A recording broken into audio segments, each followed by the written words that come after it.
Hello everyone, welcome to exam Pandit. मैं प्रिंस शर्मा आप सभी का स्वागत करता हूं।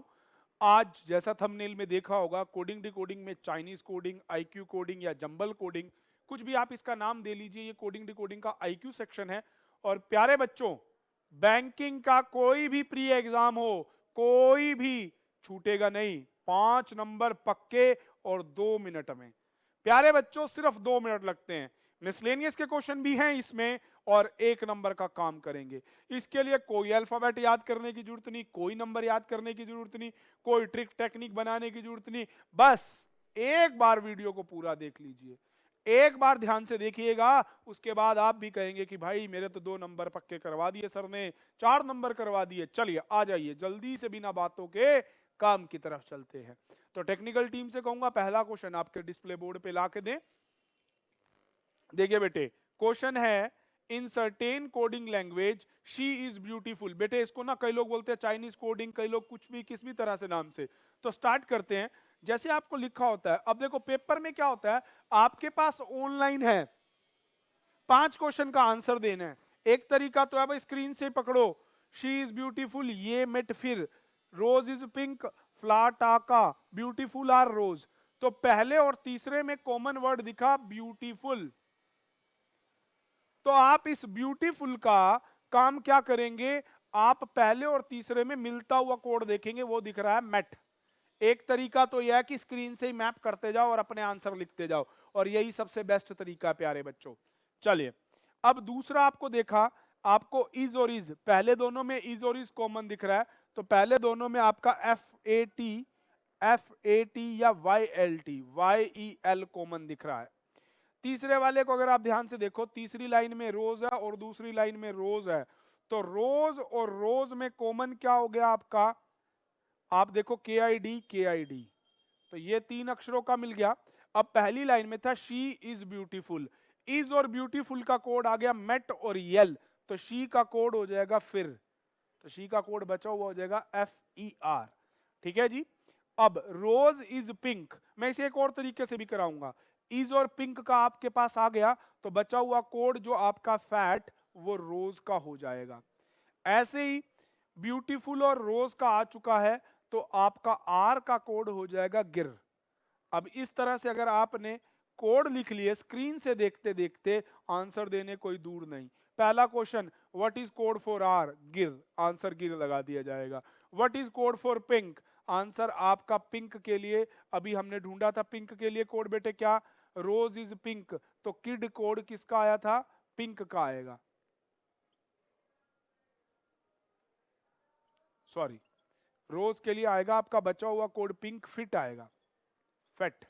चलिए, क्योंकि पिंक कॉमन नहीं था। अगला क्वेश्चन, इज के लिए यल आया है। अगला आपको कहता है to answer the above questions which statement is superfluous. तो प्यारे बच्चों, मैं आपको ये चीज बता दूं, सुपरफ्लूरियस होता है अनावश्यक, यूजलेस, जिसकी जरूरत के बिना आपका काम हो जाए। अब देखो बेटे, हमें कोड लेके आना था आर का, पिंक का और इज का। इन तीनों क्वेश्चंस में आर, पिंक और इस इज के लिए तो पहली दोनों स्टेटमेंट की जरूरत है, आर के लिए आपको ब्यूटीफुल का भी रोज का भी चाहिए, तो पहली और दूसरी भी जरूरत है, तो लिखेंगे नन इज सुपरफ्लूरियस। इनमें से कोई भी सुपरफ्लूरियस नहीं है, सबकी जरूरत की से ही काम चल रहा है। अगला कहता है शी का कोड क्या है, फिर। अगला क्वेश्चन आपसे कर रखा है इन सर्टेन कोडिंग लैंग्वेज। तो प्यारे बच्चों, आ गया एक नया क्वेश्चन। जरूरी नहीं है कि आपको ऐसे अल्फाबेट्स में हो। अब मैं आपको दूसरा तरीका सिखा रहा हूं कि अगर आपको ऑनलाइन स्क्रीन से नहीं पकड़ना, तो इस क्वेश्चन को आप जर्नल कैसे बनाएंगे।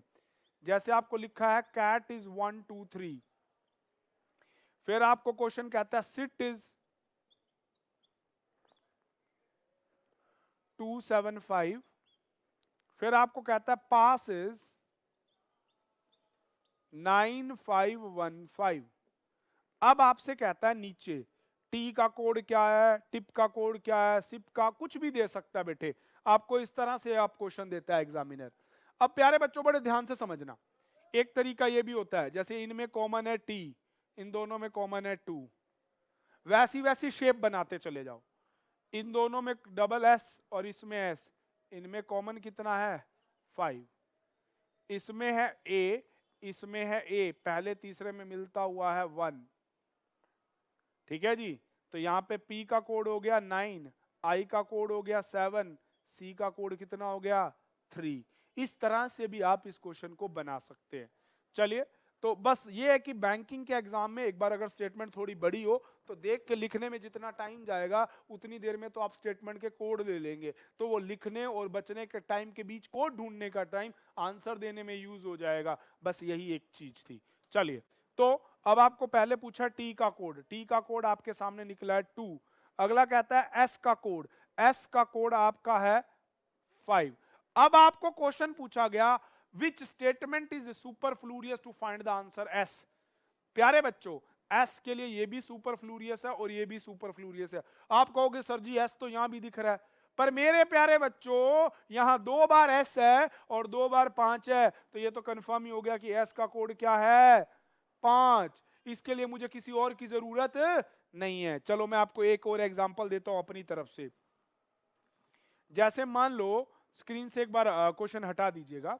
जैसे आपके पास एक पेपर में क्वेश्चन था ग्रीट इज 95154 और एग्जामिनर ने क्वेश्चन पूछा था आपके पेपर में टी का कोड क्या है, और उसके बाद उसको वो आपको नीचे ऑप्शन डालता है 951154 295, डी ऑप्शन है 249, ई ऑप्शन देता है नन। अब पहली और आखिरी चीज प्यारे बच्चों जो समझने वाली इन क्वेश्चंस के अंदर आपको देता है, सबसे पहली बात आप यहां ध्यान देंगे 2 बार ई है, 2 बार क्या है 5, तो ई का कोड तो फिक्स हो गया 5।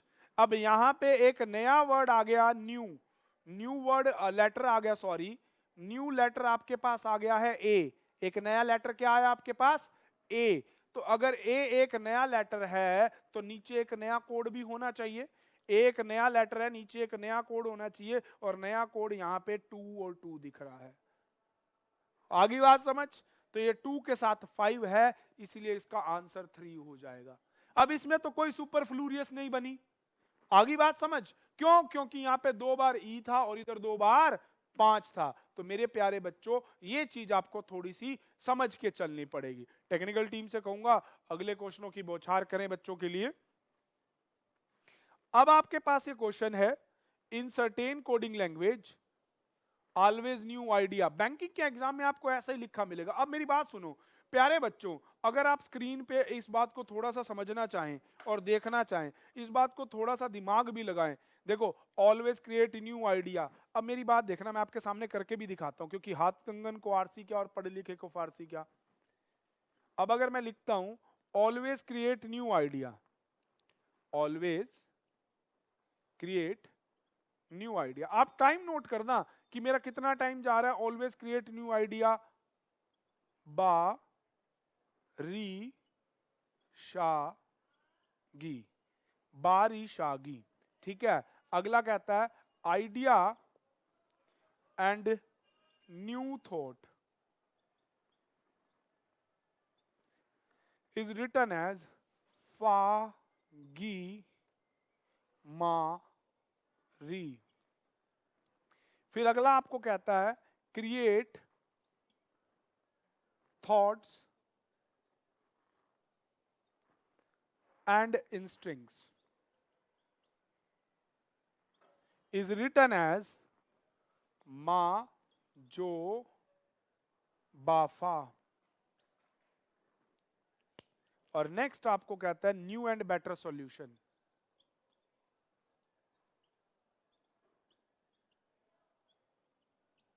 न्यू एंड बेटर सॉल्यूशंस को लिखता है की री टोफा, की री टोफा।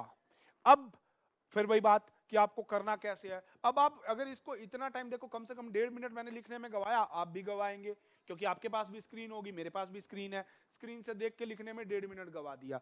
अब बताओ 1.5 मिनट ये गवाया, उसके बाद अब मिलाने में गवाओगे, फिर आंसर देने में गवाओगे। भैया करना ही 1.5 से 2 मिनट में है।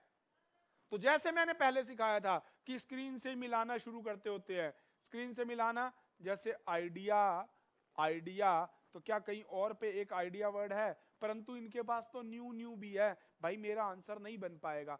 तो सबसे पहले उन वर्ड्स को देखते हैं जो अकेले अकेले इन सब के बीच में मिल जाएं।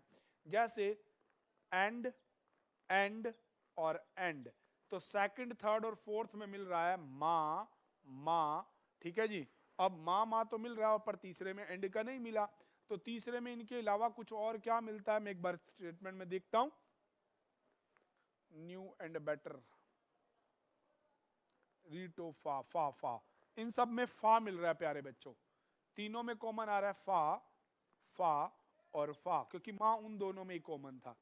तो एंड का कोड हो गया आपका फा। चलिए अब उसके बाद देखिए, एक तो ये हो गया। अब नेक्स्ट जो वर्ड, ये देखो पहले में मिल रहा है आपको, थर्ड में मिल रहा है क्रिएट, और फर्स्ट में भी मिल रहा है क्रिएट। फर्स्ट और थर्ड में मिलने वाला अक्षर कौन सा है, बा और बा, ठीक है जी। आ गया जी आपके पास आंसर, ठीक है। ऐसे ही अब देखो एंड, एंड चला गया। अब आपको यहां पे दिख रहा है न्यू, और इसमें भी दिख रहा है न्यू। तो पहले दोनों में मिलने वाला है री, ठीक है जी। अब आपका जो ये एंड, एंड, एंड, तीनों में एंड, एंड, एंड मिल रहा है ना, एंड, एंड, एंड मिल गया, उसका कोड बन गया। अब इनमें मिलने वाला था एक आइडिया और आइडिया, आइडिया और आइडिया का कोड हो जाएगा गा।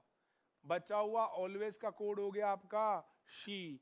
यहां थॉट्स का कोड हो गया मां। तो जैसे ही थॉट्स का मां क्लियर हुआ तो इंस्टिंक्ट का हो जाएगा जो।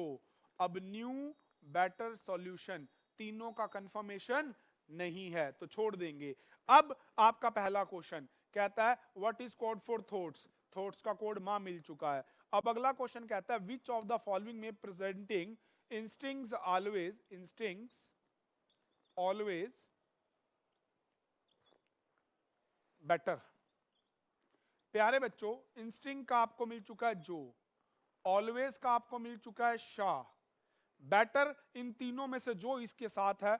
तो आपका जो और शाह, जो और शाह अपनी स्क्रीन पे देखिए, आपको स्क्रीन पे सी ऑप्शन में भी दिख रहा है, डी ऑप्शन में भी दिख रहा है जो और शाह इकट्ठा। एक के साथ टू है और एक के साथ री है, तो टू और री इनमें से कोई भी हो सकता है। तो इसका आंसर आ जाएगा, इसका आंसर सी या डी में से कोई भी हो सकता है। अगला न्यू का कोड क्या होगा। अब ऑप्शन देखिए, न्यू का कोड क्या हो सकता है, क्योंकि आपको बेटर और सॉल्यूशन के लिए तो कोड चाहिए ही होगा। अब बेटर और सॉल्यूशन के लिए तो कोई कोड ही नहीं है, तो इन तीनों में से जो भी कोड आपको दिख रहा है वो आपका आंसर हो जाएगा। तो A B C D E, तो इसका आ जाएगा नन ऑफ दीज। चलिए तो प्यारे विद्यार्थियों, अब सोचो, कम से कम मैंने 4 मिनट लगा दिए, आपके पास पेपर में तो इतना टाइम ही नहीं, उतारो फिर लिखो फिर जोड़ो फिर आंसर दो। तो सीधा सीधा मैच करते हुए उतारना ही इसका एक बेस्ट तरीका है। टेक्निकल टीम से कहूंगा अगले क्वेश्चन रखें। प्यारे बच्चों, ये क्वेश्चन आपको आते हैं, water is called rain, rain is called river. तो भैया एक ट्रिक सीख लीजिए इसके लिए। कभी भी आपके पास एग्जाम में अगर तो इज कॉल्ड वाला क्वेश्चन हो, तो जो भी आंसर है उससे नेक्स्ट वाले को आंसर दे दो। और कभी भी अगर आपको मीन्स वाला क्वेश्चन हो, तो जो भी आंसर है उससे पीछे वाले को आंसर दे दीजिए। बस इतनी सी टेक्निक और ट्रिक से आपका हो गया काम। जैसे अब आपको पहला क्वेश्चन है, if sand is called air, air is called plateau, plateau is called this, this, this. अब आपको कहता है where a woman draw water, पानी कहां से निकालती है औरत, वेल मतलब कुएं से, कुएं को क्या बोलते हैं, इजलैंड। तो आंसर हो जाएगा इसका इजलैंड, आंसर बी। अगला है green means red, red means yellow, yellow means blue, blue means orange, blah and blah. What is the colour of clear sky. अब हमें पता है स्काई का कलर होता है ब्लू, तो ब्लू से पीछे है येलो, तो इसका आंसर दे दिया जाएगा येलो। इज कॉल्ड तो आगे, मींस तो पीछे। चलिए टेक्निकल टीम से कहूंगा अगले क्वेश्चन डालें आपके सामने। अब आपको कहता है if water is called blue, blue is called red, तो कुछ भी नहीं करना। आपको उसने पूछा मिल्क का कलर क्या है। अब आपने देख लिया इज कॉल्ड है, मिल्क का कलर क्या है, तो बड़े ध्यान से देखना। मिल्क कलर होता है व्हाइट, व्हाइट को यहां पे बोला जाता है स्काई, तो इसका आंसर चुटकियों में आ गया स्काई। अगले वाले क्वेश्चन में कहता है paper is called wood, wood is called this, is called है furniture is made of wood, wood is called स्ट्रू, तो इसका आंसर स्ट्रू हो जाएगा। अगले वाले में कहता है pen is pencil, pencil is this, this is this, तो पर्सन चेयर पे बैठता है तो चेयर को क्या बोलते हैं यहाँ पे, रूफ। तो इस तरह से इज और मीन्स वाले क्वेश्चन आपके बनते चले जाएंगे। टेक्निकल टीम से कहूंगा अगले क्वेश्चन आपके डिस्प्ले पे डालें। तो प्यारे विद्यार्थियों, ये क्वेश्चन आपके होमवर्क के लिए है। इस क्वेश्चन का आंसर आप सभी बना के मुझे देंगे। आज की क्लास में इतना ही, जुड़े रहिए। अब अगली क्लास इसकी धमाकेदार होने वाली है प्रीवियस ईयर के क्वेश्चंस के साथ। चलिए, तो आज की क्लास में इतना ही। Thank you. Stay tuned with exam Pandit.